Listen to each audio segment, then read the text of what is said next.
പ്രാരാബ്ധക്കുറിപ്പായിരുന്നു. ഇനിയിപ്പോ ദാരിദ്ര്യം പറഞ്ഞ് നക്കിത്തരം കാണിച്ച നീ എന്താ വിളിച്ചിരിക്കുന്നത്? ആ സാധനങ്ങളൊക്കെ എടുത്ത് പുറത്തിറക്കി വെക്ക്. ഇറങ്ങുമോളെ. പെട്ടെന്നാവട്ടെ എന്റെ പാറു. മറ്റേ ചെറിയ കുട്ടിയോടെ ഇവിടെ ഉണ്ടല്ലോ. അതെടുത്ത് വെച്ചില്ലേ? എടുത്തു വെച്ചെന്നാ. ഇല്ല, ഒരു കാര്യം പറഞ്ഞേൽപ്പിച്ച എല്ലാം എടുത്തു വെച്ചല്ലോ. അതാ അതല്ല എന്റെ പേഴ്സും കൊണ്ടെടുക്കാൻ. പേഴ്സ് നിങ്ങളുടെ കയ്യിലല്ലേ? അത് ഞാൻ അങ്ങോട്ട് തന്നെ തന്നു. വീട്ടിൽ വെച്ച് നിങ്ങളുടെ കയ്യിൽ തന്നെ ഇരുന്നേ. അപ്പൊ പിന്നെ അതെങ്ങോട്ട് പോയി? പോറ്റിയോട്ടില് കാപ്പ് കുടിക്കാൻ കയറിയപ്പോഴേ അവിടെ കാലം വെച്ച് മറന്നോ? ഓ, ഇങ്ങനെ ശ്രദ്ധയില്ലാത്ത ഒരു മനുഷ്യനെ ശ്രദ്ധിക്കാനാ? നിന്റെ മോളുടെ തീറ്റ അങ്ങനത്തെ അല്ലേ? എടി തീറ്റ പണ്ടാരം. ഇനി ഇടിൽ വിഴിഞ്ഞ കൂട്ടത്തിൽ പേഴ്സും കൂടെ എടുത്ത് വിഴിഞ്ഞോ? ഞാനോ? അയ്യോ ഇല്ല. പിന്നെ നിന്റെ അമ്മ വിഴിഞ്ഞു. പിന്നെ അമ്മ പേഴ്സാ മറക്കുന്നത്. എടിയിലേക്ക് നോക്ക്. ഇവിടെ ഒന്നും ഇല്ലെന്ന്. മുഴുവൻ അതിലായിരുന്നു. ഞാൻ പേഴ്സ് പോട്ടെ. നിന്റെ രൂപ കൊണ്ട് എടുത്ത്. എന്റെ രൂപയൊന്നുമില്ല. ഞാൻ അപ്പഴേ പറഞ്ഞില്ലേ ബസ്സിൽ വരാന്ന്. അതല്ലേ ടാക്സിയിൽ വന്നത്. എന്നാ കൊടുത്തോ. കൊടുക്കണം പറഞ്ഞാൽ ഞാൻ എവിടെ എടുത്ത് കൊടുക്കാനാ? എന്നാ വേണ്ട. എനിക്ക് നിൽക്കാൻ നേരമില്ല. കാശിക്കാ സാറേ. ഒന്ന് പിടക്കാതെ നിൽക്കണോ? ഒന്ന് വെറുതെ ഇരിക്കേ. അമ്മയുടെ രൂപമില്ല ഇരിപ്പുണ്ടോ? പേഴ്സ് ഈ പെട്ടിക്കകത്തെങ്ങാനും കാണും. പിന്നെ അങ്ങ് എടുത്തു തരാം. വന്നിറങ്ങിയ പാടെ എന്റെ നാണം കെടുത്തില്ല. ഞാൻ എന്റെ അമ്മയോടല്ലേ ചോദിച്ചത്. വേണ്ട കുറുപ്പേ, അഭ്യാസം ഒന്നും വേണ്ട. ഞാനിത് ഇന്നും ഇന്നലൊന്നും കാണാൻ തുടങ്ങിയതല്ലോ. വേണക്കുട്ടാ, ആ ടാക്സിക്കാരൻ എന്താന്ന് വെച്ചാ കൊടുത്തേക്ക്. ഓ, ഇനി ഇപ്പൊ പേഴ്സ് പോയില്ലാന്ന് വെച്ചു, എന്നാലും അമ്മായി എന്നെ കൊടുക്കും അല്ലേ പാറു? അത് പിന്നെ ഇല്ലാണ്ടിരിക്കുവോ? ഒന്നുമില്ലെങ്കിൽ രണ്ടാമത്തെ മോളാവുമ്പോ അല്പം സ്നേഹം കൂടും. അതിനിപ്പോ ആരും അസൂയപ്പെട്ടിട്ടൊന്നും കാര്യമില്ല. സുഖം തന്നെയല്ലേ അമ്മേ? പുതിയതാണോ അമ്മ ഈ വള? നന്നായിരിക്കുന്നു. മോള് വാ വാ. നിങ്ങളൊക്കെ ഇന്നലെ എത്തിയോ? ഓ, എല്ലാ അവളുമാരും എത്തിയല്ലോ. കാർത്തികേ, നീ വേണം മുത്തശ്ശിയുടെ പുന്നാര മോളാവാൻ. അങ്ങോട്ട് കൊണ്ട് കൊടുക്കടി. ഓ, നിനക്കെന്തത്ര നാണം? അമ്മയ്ക്ക് ഞാൻ ഹോർലിക്സ്, ബിസ്ക്കറ്റ്, ഓറഞ്ച് ഒക്കെ കൊണ്ടുവന്നിട്ടുണ്ട്.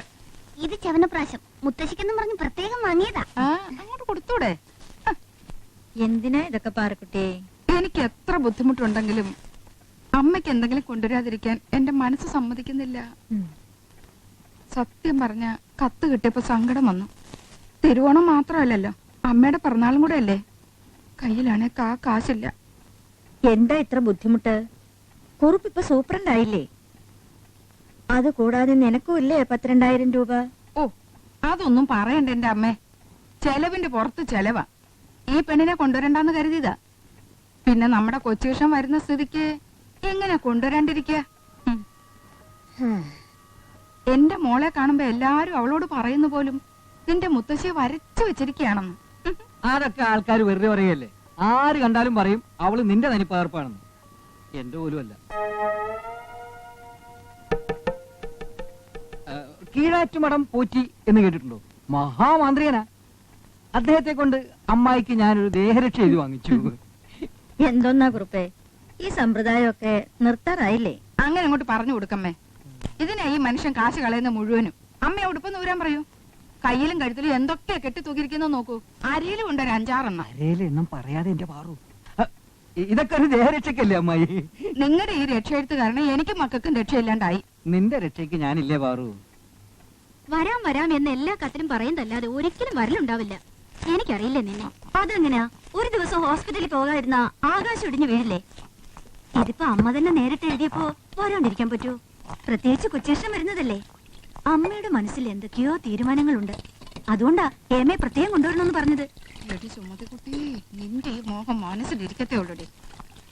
അമ്മ അങ്ങനെ ഒരു നിർബന്ധം പിടിച്ചോണ്ട് ഒന്നിച്ചൊന്ന് കൂടാൻ പറ്റി. അമ്മ ഫോൺ ചെയ്യുമ്പോ നിങ്ങൾ ആരൊക്കെ വന്നില്ലെങ്കിലും രാധികയെ കൊണ്ടുവരണമെന്ന് എടുത്തു പറഞ്ഞു.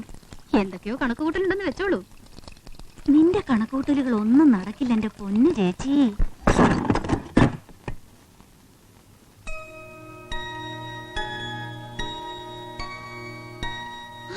അയ്യോ മിനിക്കുട്ടി, എന്താ ഇത്? ഈ മുറി തുറക്കാൻ പാടില്ലെന്നറിയില്ലേ? ഞങ്ങള് കളിക്കാൻ വന്നതാ. ഇത് കളിക്കാനുള്ള സ്ഥലമാണോ? ഇതിനകത്ത് ആർക്കും കേറാൻ പാടില്ലെന്നറിയില്ലേ? കേറിയാലെന്താ? ഇത് അമ്പൂറ്റിമാന്റെ പൂജാമുറിയാ.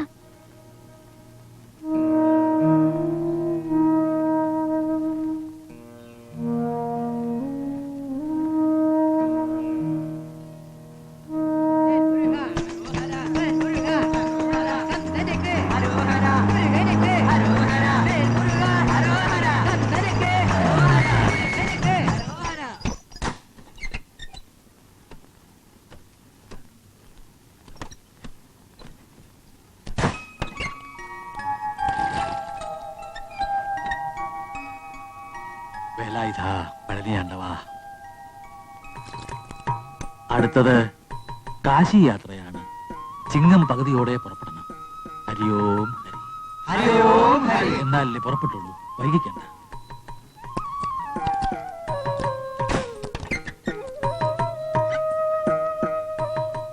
ഹരിയോം ഹരി. അമ്മേ മഹാമായേ, രക്ഷിക്കണേ. യാത്രയൊക്കെ സുഖമായിരുന്നു അമ്മൂട്ടി. ദൈവകൃപ കൊണ്ട് ഒരു ബുദ്ധിമുട്ടും വന്നില്ല. മൂകാംബികയിലും പഴനിയിലും തിരുപ്പതിയിലുമെല്ലാം ദർശനം ഐശ്വര്യമായിരുന്നു. കുടജാതിയിൽ വെച്ച് ഒരു യോഗിവര്യനെ പരിചയപ്പെടുകയുണ്ടായി. അദ്ദേഹം തന്ന ഏകമുഖ രുദ്രാക്ഷം ദാ, അമ്മയ്ക്കിരിക്കട്ടെ.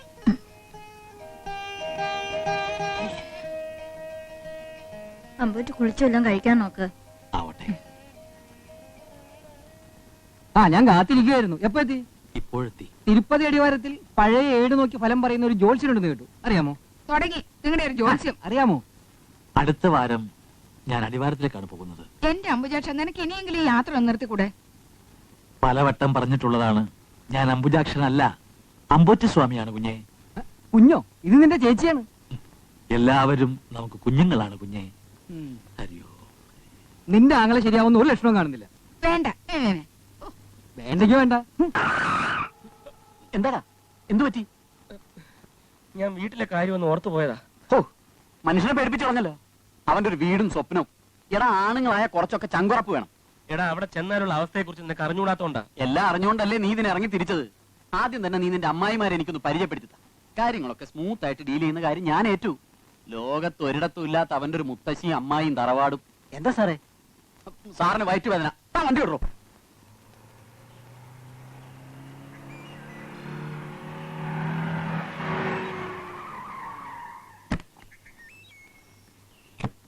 മുത്തശ്ശി,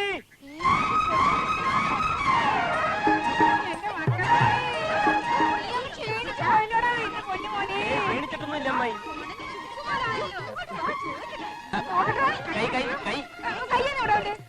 അയ്യോ, ഇതെന്താ മുഖത്തൊരു പാട്? അത് വലിയ മോക്കൊരു വന്നായിരിക്കും. പറഞ്ഞു കൊടുക്കുമോളെ. മതി മതി, എന്റെ കുട്ടി ഒന്ന് ഇങ്ങോട്ട് വിട്ടു തന്നെ. എന്നിട്ടാവാം വിശദീകരണം. നീ ഇങ്ങോട്ട് വന്നാൽ മതി. പെട്ടി ഒന്നിട്ട് നോക്കി ചെല്ലേ.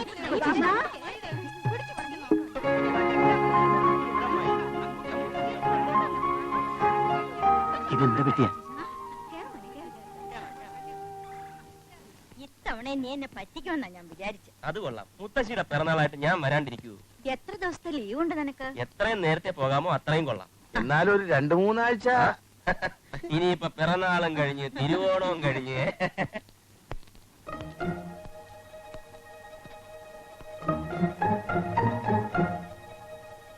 കയറി വാ. ഇതെന്റെ കൂട്ടുകാരൻ ഹരീന്ദ്രൻ. നമ്മുടെ തറവാടും ഗ്രാമവും ഒക്കെ കാണാൻ വേണ്ടി വന്നിരിക്കുക. ഹരി, ഇത് മുത്തശ്ശി. നമസ്കാരം. ഇതെല്ലാം അമ്മാവന്മാരെ അമ്മായിമാരെയൊക്കെ പ്രത്യേകം പരിചയപ്പെടുത്തണോ കൊച്ചുകൃഷ്ണ? അല്ലേ കൈമളമാവ? പിന്നെ ഹോമിയോ ചികിത്സയൊക്കെ എങ്ങനെ? നടക്കുന്നു. എന്താ കുറുപ്പമാവ, ഈ രക്ഷയൊക്കെ കെട്ടിയിട്ട് വല്ല രക്ഷയുണ്ടോ? പിന്നെ ഈ മുറപ്പെണ്ണുങ്ങളുടെ കാര്യമൊക്കെ കൊച്ചുകൃഷ്ണൻ എപ്പോഴും പറയും. മോനെ കൊച്ചേഷ, ആ കണ്ടില്ലേ അമ്മായിമാരുടെ ഒരു ഒരുമ.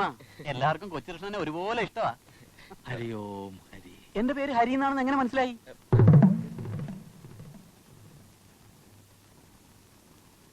യാത്രയൊക്കെ സുഖമായിരുന്നു കുഞ്ഞെ. സുഖമായിരുന്നു.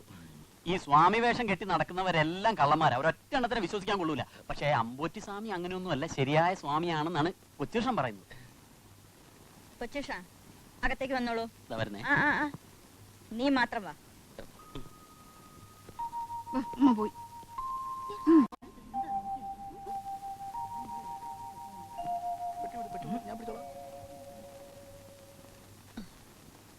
കൊച്ചുഷ, എന്തോ? നമ്മൾ തറവാട്ടുകാരൊക്കെ ഒത്തുകൂടുന്ന ഈ അവസരത്തിൽ എന്തിനാ അന്യൊരാള്? ഞാൻ വിളിച്ചിട്ട് വന്നാ മുത്തശ്ശി. എവിടെ അയാളുടെ വീട്? ഏതാ തറവാട്? കൊച്ചിയില. ഹരീന്ദ്ര നമ്പ്യാരെന്നാ മുഴുവൻ പേര്. നല്ല ഒന്നാം തരം തറവാട്ടുകാരനാ. പറഞ്ഞു വന്ന നമ്മുടെ മഹാകവി കുഞ്ചൻ നമ്പ്യാരില്ലേ, പുള്ളിയുടെ വകയിലൊരു ബന്ധുവായിട്ട് വരും. എന്തൊക്കെ ആയാലും അവൻ ഇവിടെ താമസിക്കുന്നത് ശരിയാകും തോന്നുന്നില്ല. ഇപ്പോഴത്തെ മാനസികാവസ്ഥയിൽ അവനെ പറഞ്ഞുവിടാനും മനസ്സ് വരുന്നില്ല. അതെന്താ? അച്ഛനും അമ്മയും അങ്ങ് അമേരിക്കയില്. അവൻ വളർന്നതും പഠിച്ചതും ഒക്കെ നാട്ടിലെ മുത്തശ്ശിയുടെ കൂടെ നിന്ന. പാവം, കഴിഞ്ഞ മാസം ആ മുത്തശ്ശി മരിച്ചുപോയി. അതിനുശേഷം ആകെ അപ്സെറ്റാ. എപ്പോഴും ഒറ്റയ്ക്കിരുന്ന് കരയും. പലതവണ ഞാൻ സമാധാനിപ്പിച്ചു നോക്കി. ഊണില്ല, ഉറക്കമില്ല. പല പ്രാവശ്യം ആത്മഹത്യക്ക് വരെ ശ്രമിച്ചു. ഒരു വിധത്തിൽ ഞാൻ അവനെ സമാധാനിപ്പിച്ചു. ഇതുപോലൊരു മുത്തശ്ശി എനിക്കുണ്ടെന്നും സ്വന്തം മുത്തശ്ശിയെ പോലെ കരുതിയാ മതിയെന്നും പറഞ്ഞ് ഞാൻ കൂട്ടിക്കൊണ്ടുവന്നു.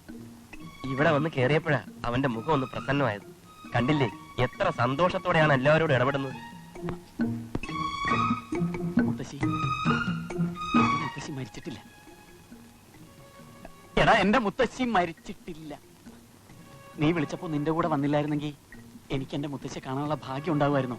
സന്തോഷമായി. മുത്തശ്ശി, എന്താ കുട്ടി ഇത്? എണീക്ക്. എനിക്ക് സന്തോഷമായി മുത്തശ്ശി. ഞാൻ പോവാണ്. വല്ലപ്പോഴും എനിക്ക് എന്റെ മുത്തശ്ശി ഒന്ന് കാണണമെന്ന് തോന്നുമ്പോ ഞാനൊന്ന് വന്ന് കണ്ടോട്ടെ. കൊച്ചൂഷ, എന്തോ? ഹരീന്ദ്രനോട് കഴിയാനുള്ള സൗകര്യം ഉണ്ടല്ലോ നിന്റെ മുറിയില്? ഉണ്ട്. എന്നാ വേണുക്കുട്ടനോട് പറഞ്ഞ് ഒരു കട്ടിലൂടെ ഇട്ടോളൂ. വേണ്ട മുത്തശ്ശി, ഞങ്ങൾ രണ്ടുപേരും കൂടെ ഒരു കട്ടിലിൽ കിടന്നോളാം. ഓ ബാ, ബാ. കൊച്ചൂഷ, എന്തോ? നീ വേഗം കുളിച്ച് റെഡിയായി വാ. ചില തീരുമാനങ്ങൾ എടുക്കാനുണ്ട്. എന്റെ കാര്യമില്ലോ ആയിരിക്കും. കെട്ടും അന്ന് ഈ പാർക്കുട്ടിയുടെ സ്വഭാവം അറിയും.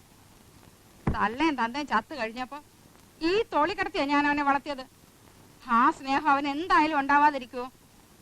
നിങ്ങളെന്താ ഒന്നും പറയാത്തെ? നീ തന്നെ എല്ലാം പറയുന്നുണ്ടല്ലോ പാറു. അയ്യോ മോളെ, കൊച്ചുവിഷം യാത്രയൊക്കെ കഴിഞ്ഞ് ക്ഷീണിച്ചു വന്നിരിക്കല്ലേ, എന്തെങ്കിലും കുടിക്കാൻ കൊണ്ട് കൊടുക്കണ്ടേ നീയല്ലേ? എന്തൊക്കെ കൊടുത്താലും കൊച്ചുകൃഷ്ണന്റെ മനസ്സ് മാറുമെന്ന് എനിക്ക് തോന്നുന്നില്ല. ഓ, നീ ഇത് പറയാൻ തുടങ്ങിയിട്ട് നേരം കുറെ ആയല്ലോ. എന്തെങ്കിലും ഒന്ന് കഴിക്കാൻ എടുക്കേണ്ട സുമതിക്കുട്ടി. ഓ, നിങ്ങൾക്ക് എപ്പോ നോക്കിയാലും കഴിപ്പ്. എന്നിട്ട് അതൊന്നും ഈ ശരീരത്തിൽ കാണുന്നുണ്ടോ? അതുമില്ല. നോക്കേ, നീ എന്റെ ശരീരത്തിൽ തൊട്ട് കളിക്കരുത് പറഞ്ഞേക്കാം. ആര് തൊടുന്നു? എന്റെ ദൈവമേ, എനിക്ക് പറ്റിയ അബദ്ധം എന്റെ മോക്ക് പറ്റാതിരിക്കാനാ ഞാൻ ഈ പാടൊക്കെ പെടുന്നത്. തരത്തിനൊരാളെ കിട്ടുകയെന്ന് പറഞ്ഞ ഒരു പെണ്ണിന് അതിൽ കൂടുതൽ എന്താ വേണ്ടത്? ഒരു കാര്യം ഞാൻ പറഞ്ഞേക്കാം, ആരെ കെട്ടണമെന്ന് തീരുമാനിക്കുന്നത് ഞാനാ, അമ്മയല്ല. കൊച്ചുകൃഷ്ണനെ കെട്ടാൻ എനിക്ക് ഇഷ്ടമില്ലെങ്കിലോ അന്ന് ഞാൻ കൊല്ലും. കേട്ടല്ലോ മുത്തശ്ശിയുടെ ക്രോസ് വിസ്താരം.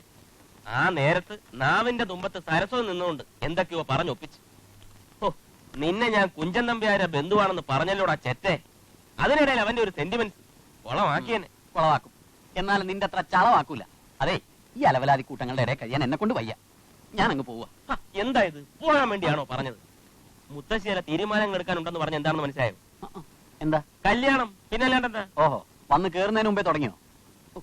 ഏതായാലും ഞാൻ പ്രതീക്ഷിച്ചതിനേക്കാളും ഭീകരമാണ് ഇവിടുത്തെ അന്തരീക്ഷം. നിന്റെ അമ്മായിമാര് 3 പേരും കൂടെ നിന്നെ വെട്ടി നുറുക്കി ഫ്രൈ ആക്കി അവരുടെ മക്കൾക്ക് ഇട്ട് കൊടുക്കും. ഒന്നാലോചിച്ചാൽ നമ്മളെക്കാളും ടെൻഷൻ നിന്റെ അമ്മായിമാർക്കാ. ഉടനെ കല്യാണം കഴിക്കണമെന്ന് പറഞ്ഞ എന്റെ ഒരു സ്ഥിതി ഒന്ന് ആലോചിച്ച് നോക്കടാ. 1 അല്ല 3 എണ്ണം. കണ്ടില്ലേ എല്ലാത്തിനും? ഒരേ സമയം 3 ഭാര്യമാരല്ലേ കൈ വരാൻ പോകുന്നത്. നീ ആര്? ദശരഥ മഹാരാജാവ്? ഊതല്ലേ. എടാ, സാവധാനം നീന്തിയ അക്കരെത്താം. തൽക്കാലം നിലവെള്ളം ചവിട്ടി ജീവൻ രക്ഷിക്കും. വെട്ടൊന്ന് തുണ്ടൻ 2. അതാണ് മുത്തശ്ശിയുടെ സ്വഭാവം. രണ്ടായി മുറിഞ്ഞാലും യോജിപ്പിക്കാൻ പറ്റിയൊരു സുഹൃത്ത് നിന്റെ കൂടെ ഇല്ലേ? പിന്നെ എന്തിനാ വിഷമിക്കുന്നത്? ഞാൻ ആ ഫയലൊക്കെ ഒന്ന് പഠിക്കട്ടെ, എന്നിട്ട് നമുക്കൊരു ഡിസിഷൻ എടുക്കാം. അതിനു മുമ്പ് പോയി കുടിക്കാൻ എന്തെങ്കിലും കൊണ്ടുപോവാ. ചെന്ന് വാങ്ങേണ്ട കാര്യമൊന്നുമില്ല. ഇപ്പൊ വരിവരിയായി ഇങ്ങ് എത്തും. ഞാൻ പറഞ്ഞില്ലേ, തൽക്കാലം നീ കുടി. അല്ല അവന്